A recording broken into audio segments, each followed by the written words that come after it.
Okay, I received my new sprocket, except it doesn't have any holes drilled in it. So I'm going to use this as the pattern. Get everything lined up here.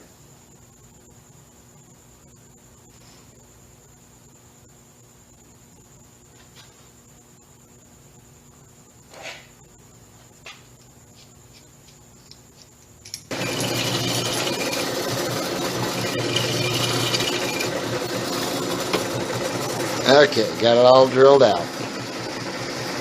Okay, let's do a quick little update. I got in some parts and pieces. So you know I got my sprocket and I have that drilled, so I can go ahead and install that. I bought a chain, number 35, it's 4 feet. Then I was able to exchange this grip for the 7/8 size instead of the 1 inch, so that went okay.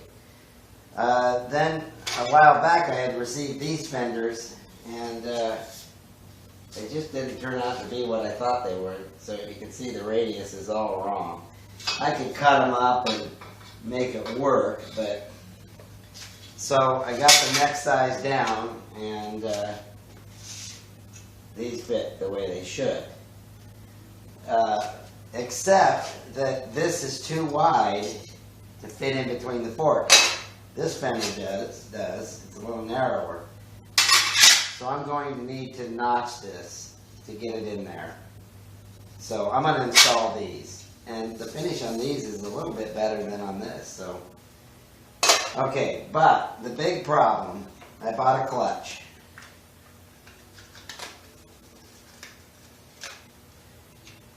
Okay, so I'm thinking, all right, I got it made. I got me a clutch. I got me the motor I'm going to use. So then I go to slip it on there. Slips on there real nice. Guess what? This shaft is too short on this modern engine. Shoot. So that's a bit of a setback. So, alright, so if you look at the length of that, that's about 2 inches. And then this is considerably longer. Another 3/4 of an inch or an inch maybe. So what happens is you put it on and the set screws don't have anything to bite into. So I'm pretty bummed about that. It's a nice looking clutch too. Shoot. So much for using the modern motor.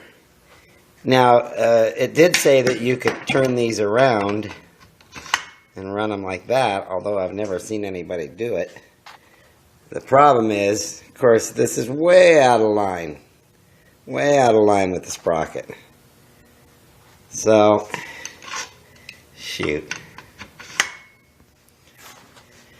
Ah, crap. Alright, well, back to the drawing board again. Oh boy, so here in the Cycle Cart Mini Bike Workshop, you get to see the good, the bad, and the ugly. And it's only getting worse. So here I'm thinking I'm going to use that modern motor. It's got a 5/8 shaft, so I go out and buy a clutch that fits a 5/8 shaft. So now that motor won't work, but if I want to step up to this 3-horse motor, which has a 3/4 shaft, I'd have to rebuild this, but I'd have to return this clutch because it won't fit the shaft. So if I want to keep moving along, I have to accept the fact that I got to use a 2-horse motor, of which I could use this white one or the red one. I'm telling you. Oh boy, that's the way projects go sometimes. Never smooth the way you'd hope. So in the meantime, to get my mind off of the engine issues, I'm going to put on this sprocket and get the fenders installed. So I got to drill some holes and put some bolts in this one. And then I have to actually weld in a cross piece here with a couple holes, figure out the position. Then I need to put a notch here so it'll fit inside the fork. So that'll keep me occupied for a little while. You know, right now I'm kind of bummed out. Okay, moving on. Well, since I'm not able to use this motor on the mini bike, I put it back on the edger.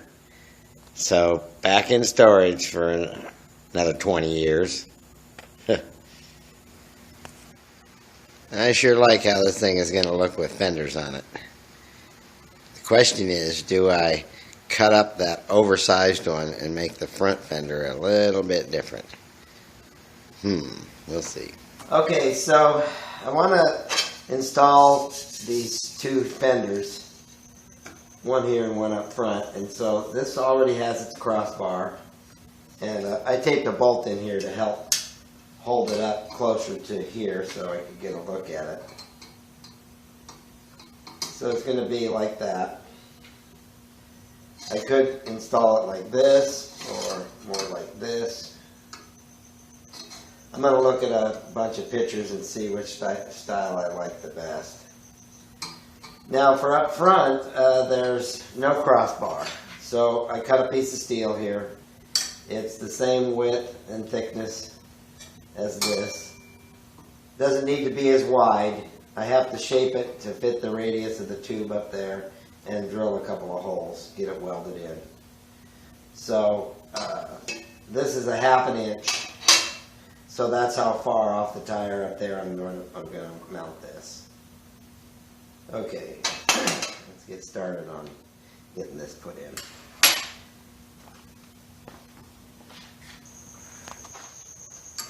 I took this tube here and used it to create a little radius just to get me started.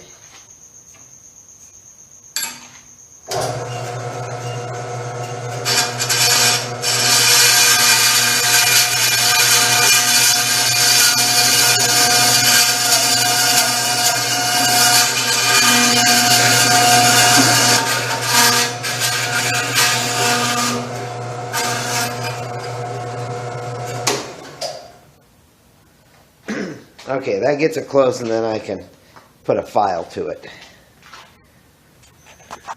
Okay, so I haven't filed this yet, but it's not bad considering it's a rough cut. And then I'll have to sneak up on this side, try not to cut off too much so I can get it in there. Okay.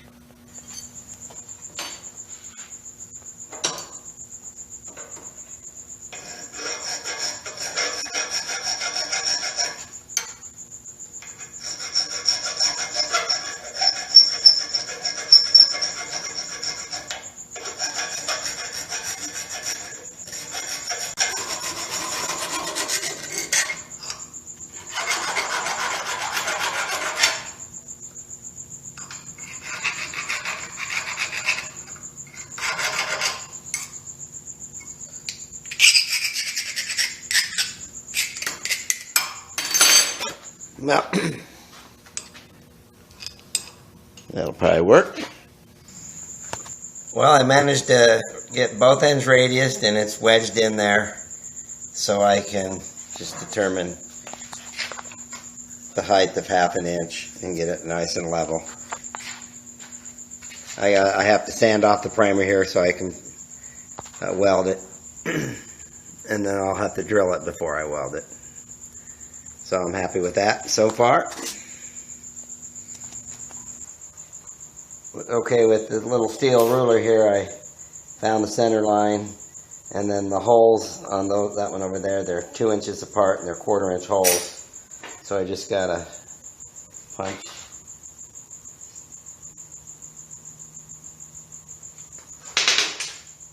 Need my glasses. Alright, that's better.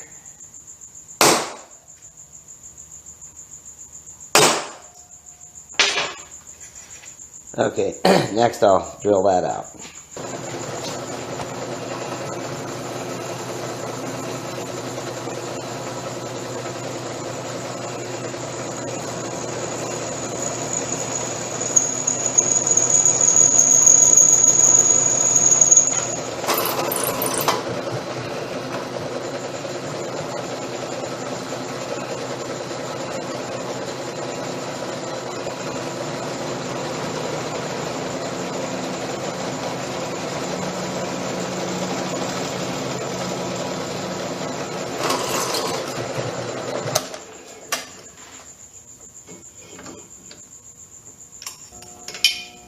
So the piece is in there nice and level and 3/4 of an inch away from the top of the tire. So I'm going to get this tacked in. I sanded off the primer, so I'm down to bare metal. Okay.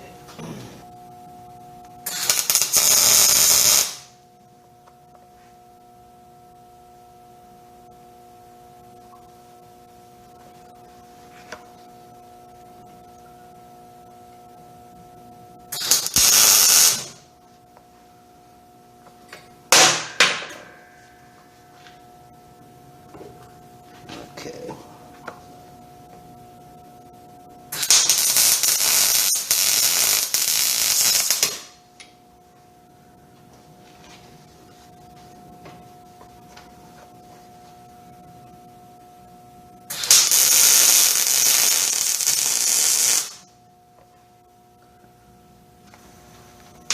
Alright, I finished welding it in, smoothed it out.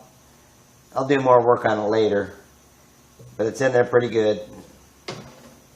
Looks alright. Okay, I want to do a little bit of layout work. So that I can get these in the position I want, I need to know center first.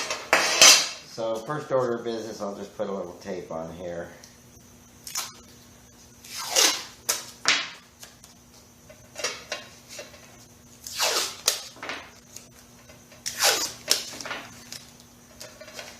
Okay, so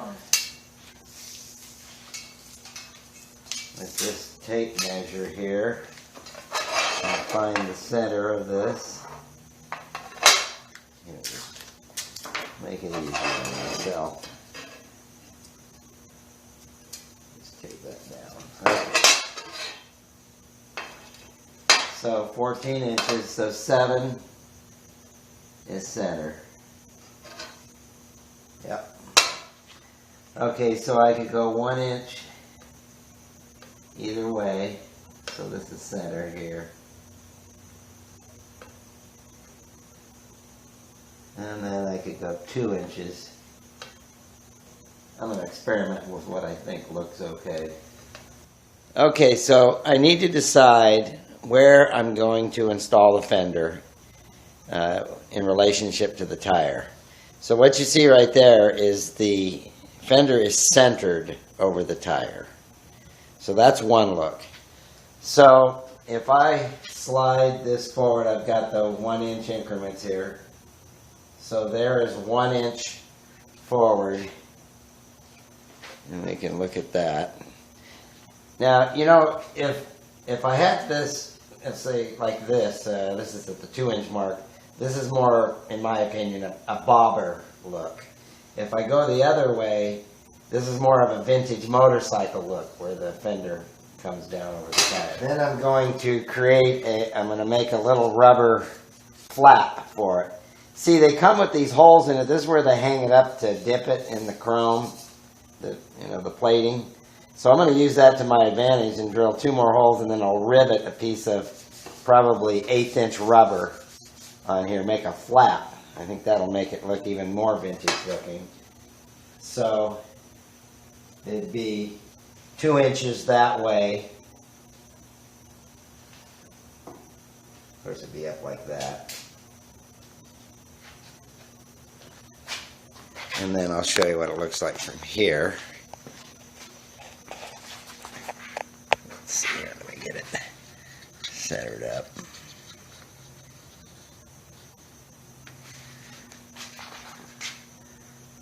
So there's the idea of a vintage look. And it just so happens that down by my shop, a couple doors away, is a company that sells different kinds of rubber, so I can get any thickness I want. I can even get white rubber, which might look nice. But 1/8 inch thick is what I'm thinking, somewhere close to that shape. I think that I'm going to go with that vintage look with the fender more towards the rear.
Okay, here's what I came up with the fenders.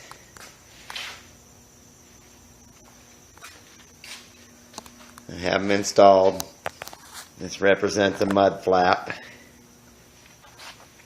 And then I'm going for the kind of the vintage look here with this coming way down and another mud flap. And that's one look anyway. Yeah, that ought to work. Tonight I figured I'd work on trying to get a seat blank made. I have some foam out in the shed I gotta dig out. So I'm gonna try to make a plywood blank and put some foam on it. And then my buddy Chip, he said he'd sew me up a cover.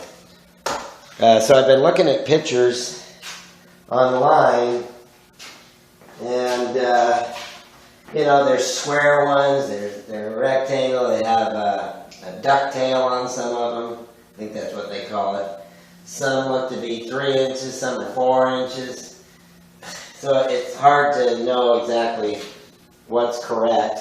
So I decided to make something that was comfortable.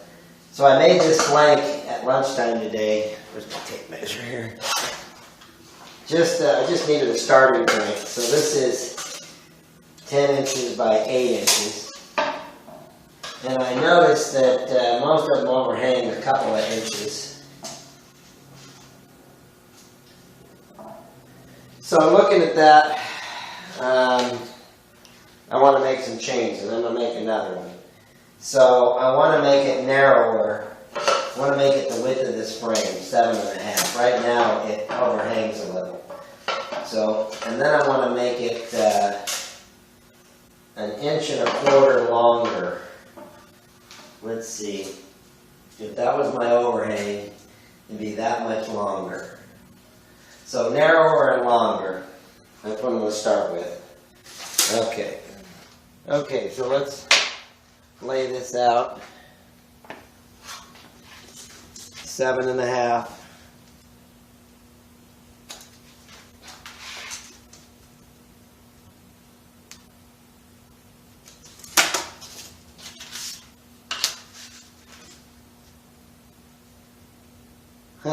You know, I own a wood shop, but I don't have a table saw here at the house, so.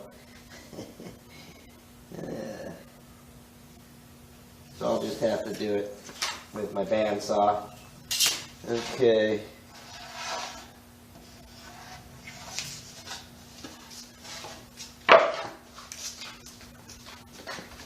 Thank you. That was 8 of them. All right, good. I'm almost 8. That's right. Okay, by 11.25. That was my granddaughter Callie doing her homework. Okay.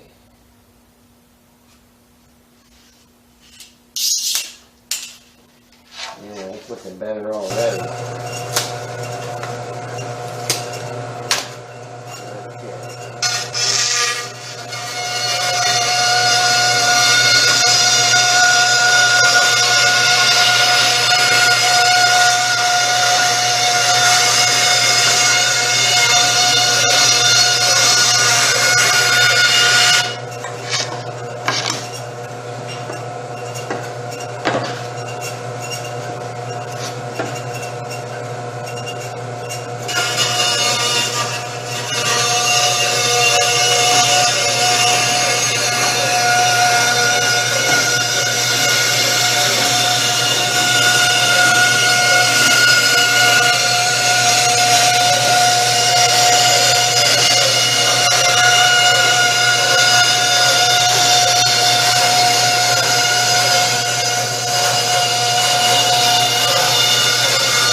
Alright, so I'll just hit that with a sanding block and the blank will be ready. I'm going to set it on the frame and see how it looks. Okay, let's see how this looks.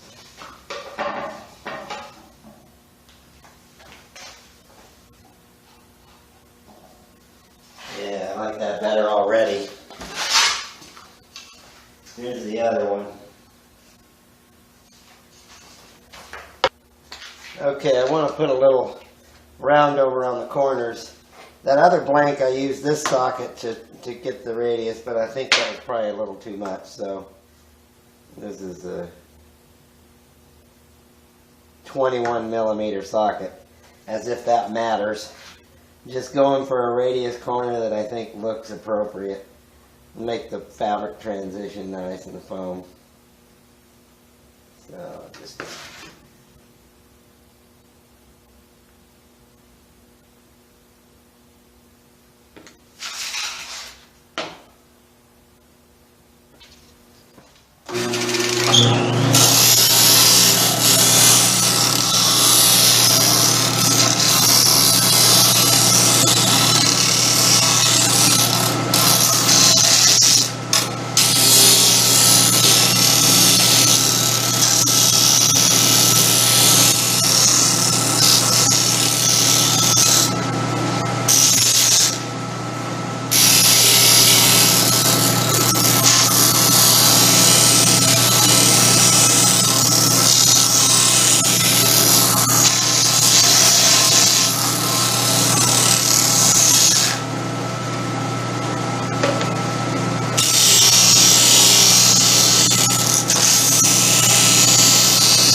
yeah, that disc makes quick work of anything wood or metal for that matter. Okay, so that's a good starting point. So now I need to determine how far back or forward this sits. And I had to do a little grinding on this because it was kind of uneven and it's still a little bit wobbly. But by the time the fabric comes around and nails on, that'll take up that slop. Okay, so where to put it? This is such a small mini bike that to get your feet on the pegs, you need to sit back as far as you can, I've noticed. So I'm just eyeballing it up. Let's see. Guess that looks all right. Let's say I could live with that. See if I go a little more. See, that looks like too much. No, let's see. Well, okay, let's see. From the start of the radius, that's 3.5. I think I'll go 3 inches from right there. 3.25. All right, let's go with that. So I'll make a little reference mark here, so that I can measure from here to the center of this bar and transfer it to this. So 4 3/4. Okay, I have it clamped on there, it's even, and then I'm eyeballing that I'm on the line.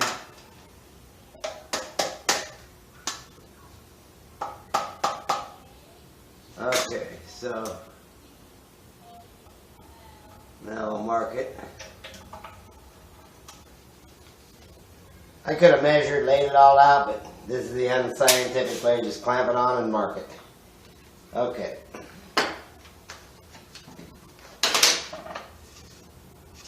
Alright, so there's the holes that will match with that. So I'll show you what I have planned for this here. Yeah. Okay. Okay, my plan of attack is to drill through. Then I'm going to install these T-nuts, pound them into the hole. Then this bolt will thread in from the underside into the T-nut with a lock washer. And then I'll also, once I get them on there, I'll put a little bit of epoxy around them, just so they don't come out later. So I have a drill bit set up in the drill press. Now I can just punch them out. Oh, I gotta center punch them first. Okay, let me get those drilled out, put in those T-nuts.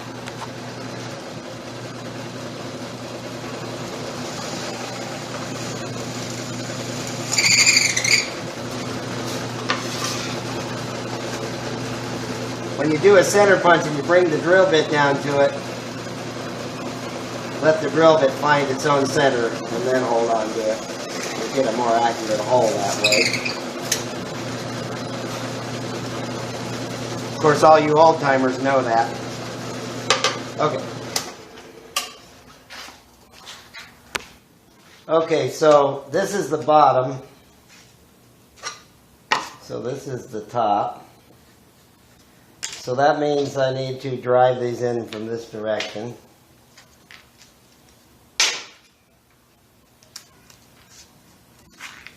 Okay, so let's get these put in. I want them to go in snug.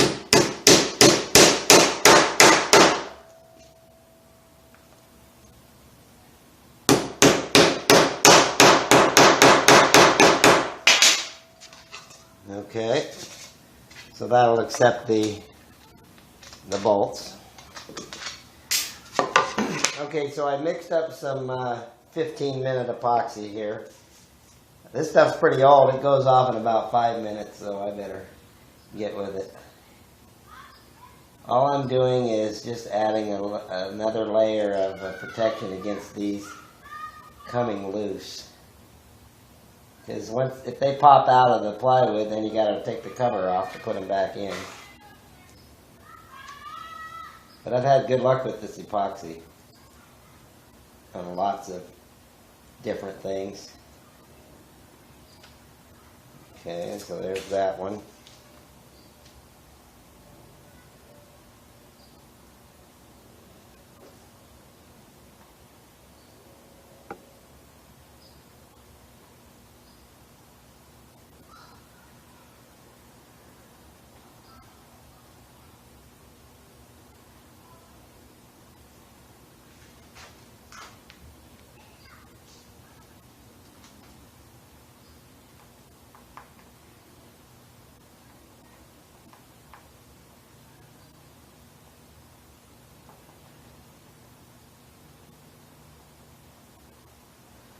Alright, that looks good.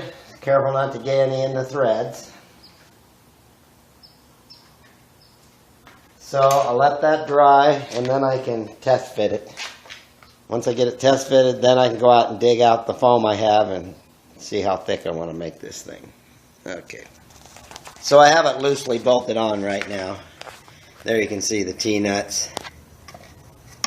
And then the screws under here. They're just finger tight. And there's just a little bit of slop so I can get it lined up. So, I don't know if that's anywhere near original, but it'll work for me. So that's what I'm going with. So let's see if I fit this thing. I bolted the seat on. Of course I'll be sitting a little higher because there's foam. But I'll have to put my heels like this so I can steer. That's doable. I'm sitting right at the back of the seat. Yeah, see, I'll hit my knees there, so I'll have to drive like this. Such a small mini bike. If you're too tall, you probably couldn't ride it. Okay, my next order of business is to glue these 3 pieces of foam together. This is left over from my cycle cart seats. And it turns out that it's just about the right size. So I'm going to glue them together, glue them onto here, and then I'll run them through the bandsaw to trim them.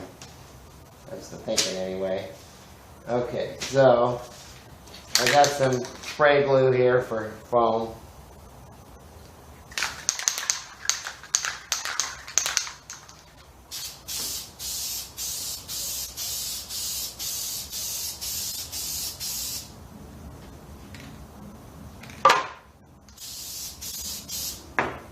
Okay, so there's that. So now, let's put these pieces together.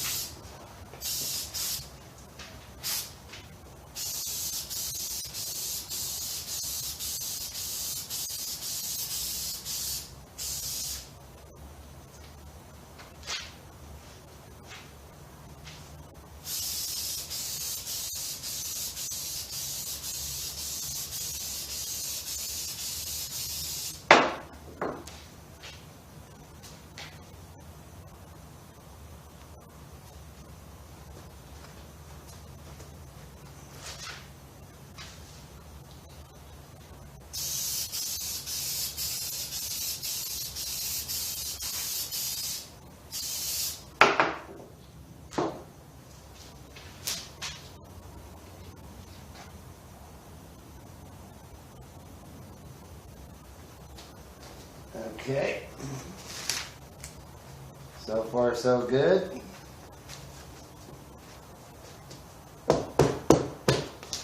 Okay. Spray this side.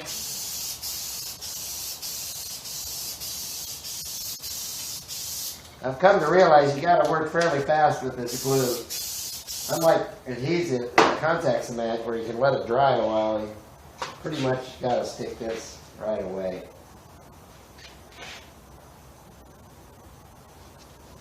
Okay, I'm just centering it up.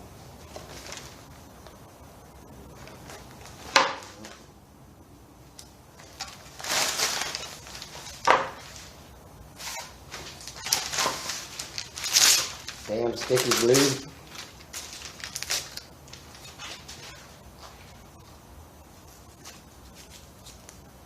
Gotta make sure I get it on there.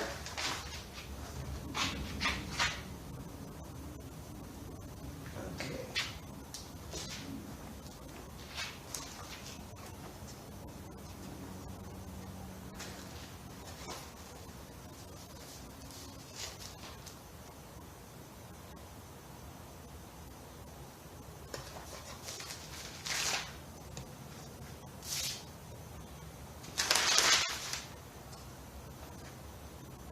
Alright, so I got plenty of room all the way around, and they're hanging out long enough.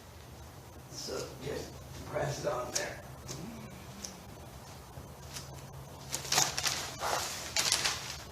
So the whole idea is once I trim it is the fabric will come over, wrap around, and staple on. It'll be sewn in several pieces so it'll conform. I think I'll have a welt in it, maybe a stripe. I was thinking of doing it white with a yellow stripe. I don't know, we'll see. Okay, so now I got to trim it up on the bandsaw.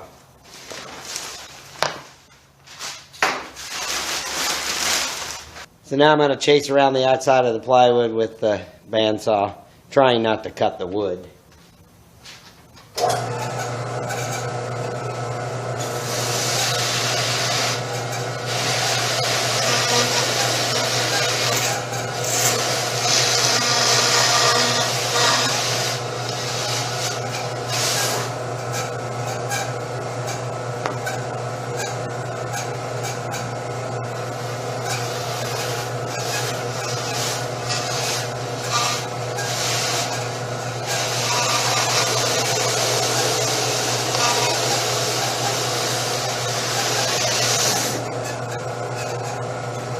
This is the poor man's way of making a seat.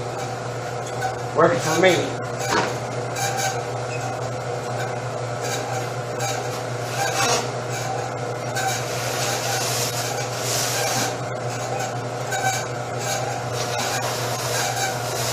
You just let it glide right along the edge, really not cutting the wood.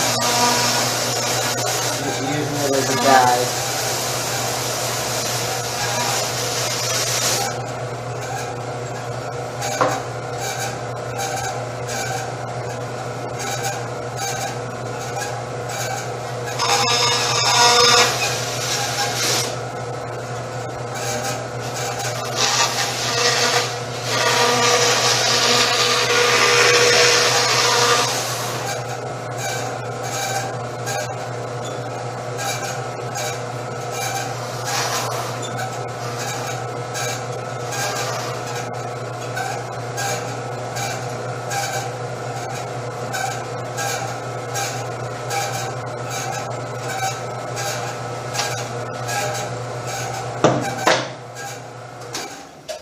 Okay, so that's 1/2 inch plywood, and then these are 1 inch each, so that's 3.5 inches thick.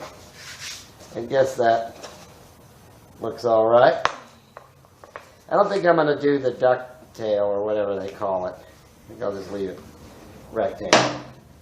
All right, let's see how it looks on sitting on the bike.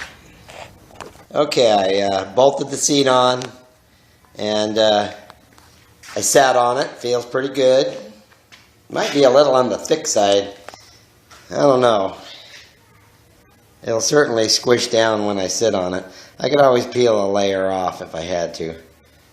I'll talk to my buddy Chip. He's done a few of these seats. He might know. And I might do the little ducktail piece of foam.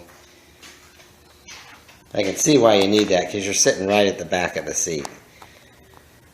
Okay, so pretty good progress. This is the end of the 4th part of resurrecting this mini bike. So it's really getting down to just the engine. So that'll be part 5. We're going to focus on the engine. All right.